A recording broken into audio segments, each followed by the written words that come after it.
Just 5 days after the end of the Civil War,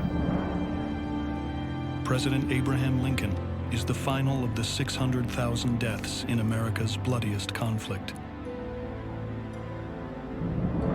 The country is divided, and the world looks at American democracy as a failed experiment. But what most don't realize is that a new era has dawned.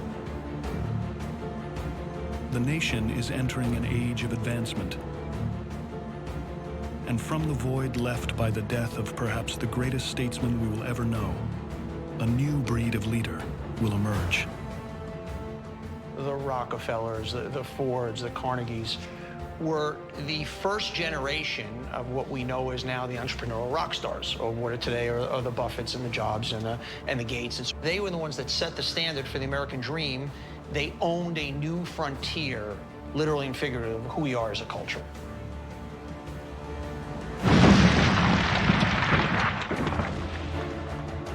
Men of insight, innovation, and ingenuity, the likes of which the world has never seen. And over the next 5 decades, this small group will change history, propelling the United States of America to greatness. These were great men with a vision that nobody else had.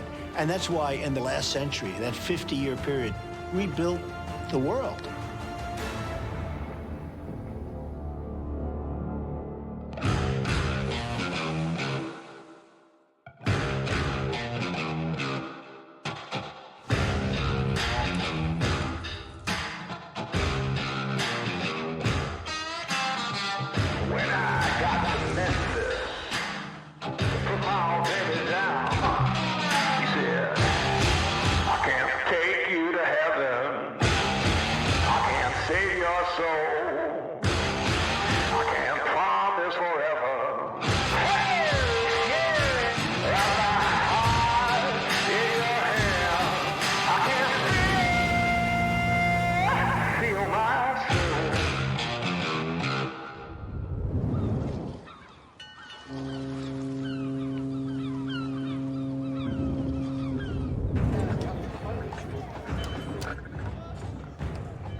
For the first time in the country's short existence, the man most capable of leading America is not a politician.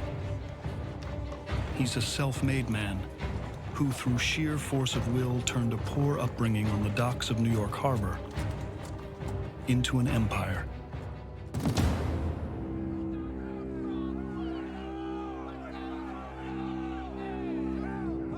At 16, Cornelius Vanderbilt buys a small ferry boat with a $100 loan.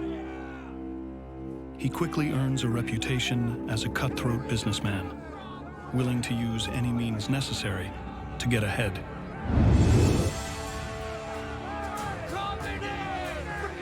Back then, it was just pure competition. My brain against your brain, my effort against your effort. You just competed.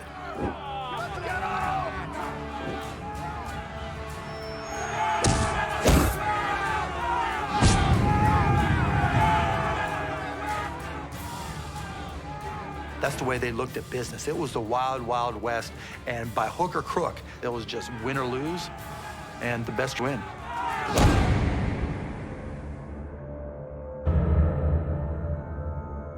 He was a tough guy, getting into scraps with other men, beating the hell out of them and knocking them unconscious. That competitive streak and that toughness very much defined his character.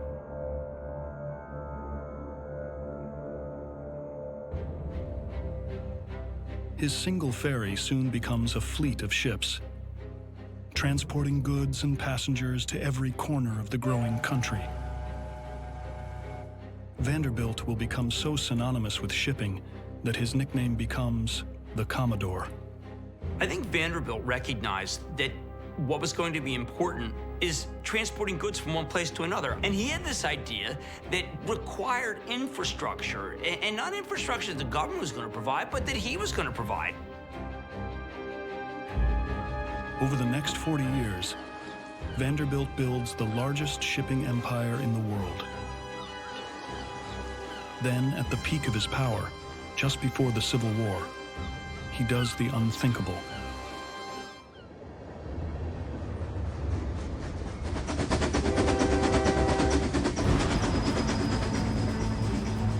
Work is underway on the first transcontinental railroad, and the Commodore realizes that its completion will transform America, slashing cross-country travel time by months.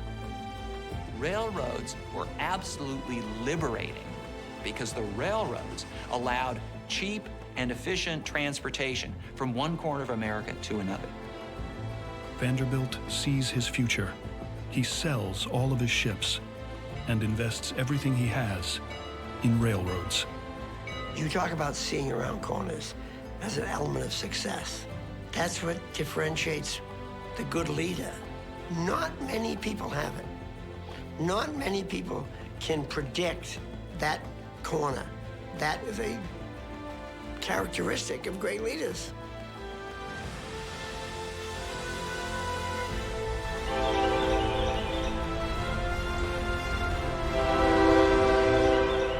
His decision to invest heavily in rail pays off.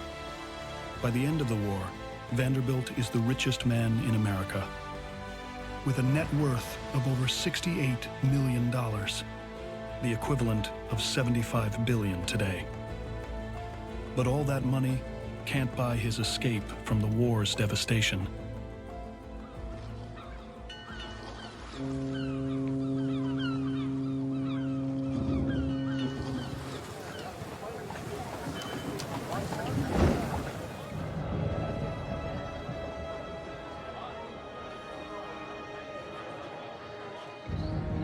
In the wake of the Civil War, the country mourns publicly,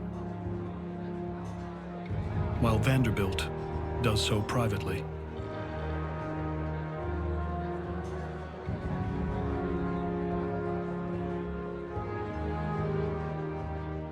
The first card is the past, the second, the present, and the third is the future.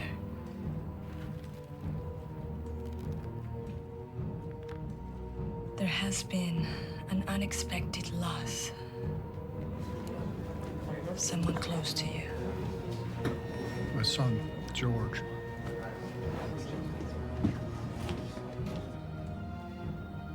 He died in the war. What about the future? The chariot. There will be a war. War's over. No. Your war is about to begin.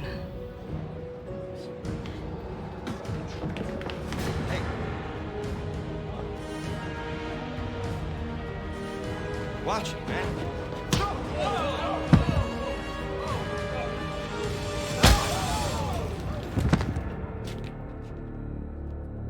Tormented by the loss of his favorite son, Vanderbilt's empire is more vulnerable than ever before.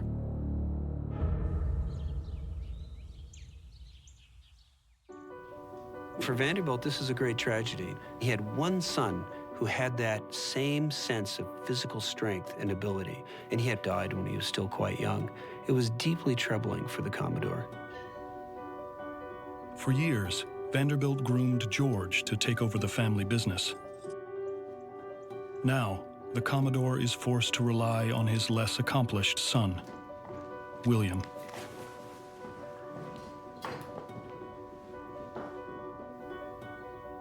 I'm making you operations director of the Hudson Railroad.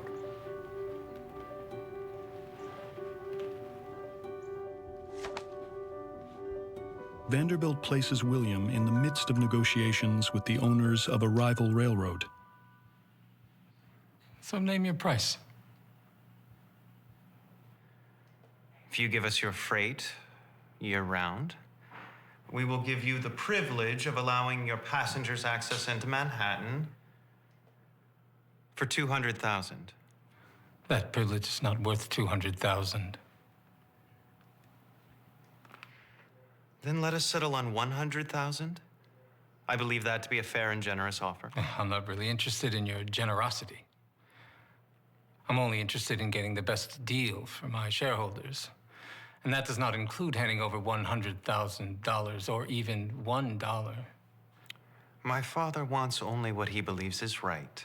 The trouble is, your father doesn't know what is right. The old man should be put out to pasture.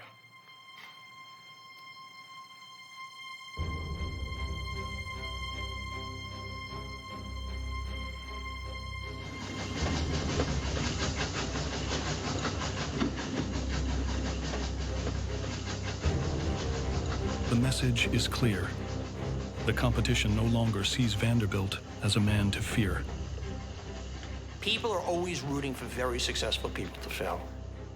The day people are not taking shots at you, it means you're not on top anymore. But where they see weakness, the Commodore sees an opportunity to assert his dominance and teach William what it means to be a Vanderbilt.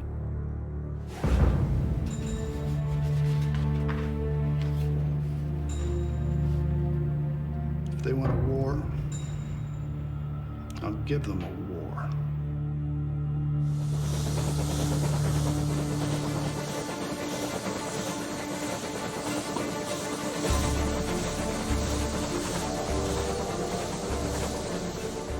Vanderbilt owns the only rail bridge into New York City. It's the gateway to the country's largest port, supplying the entire continent.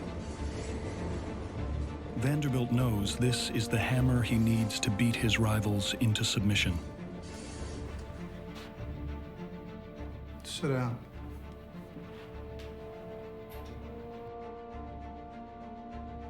I want you to close the Albany Bridge.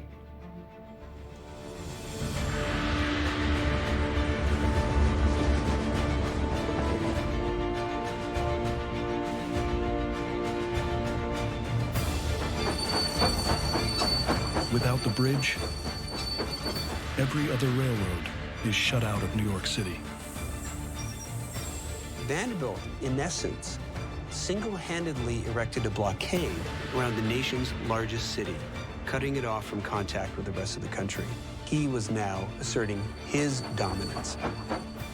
Ladies and gentlemen, this train will not be going any farther. We're gonna watch them bleed.